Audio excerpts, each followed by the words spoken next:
This is the Lone Crater YouTube. We hope this video helps. You start by confirming the essentials.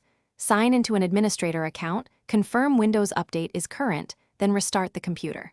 Once done, make sure system date, time, and region match your location because certificates and store connectivity rely on them. Next, open Settings, go to Apps, find Microsoft Store, and choose Advanced Options to repair. Repair runs quickly and preserves data. If that does not solve it, proceed to a full reset of the store app. Now you address connectivity and cache state. Type WS Reset, EXE in the Start menu and run it. This clears the store cache and often resolves transient errors.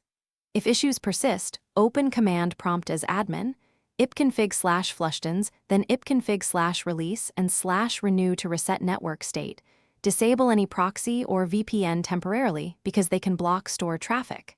After network cleanup, open Microsoft Store. Sign out. For stubborn cases, you reinstall the Store app using PowerShell, run as admin, remove the app package, then reinstall from System Package to restore corrupted files.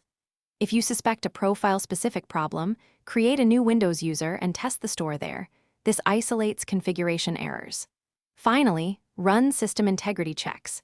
sfc/scano and dism restore commands to repair Windows components. If everything still fails, contact Microsoft Support and provide error codes. One key troubleshooting tip: note the exact error text.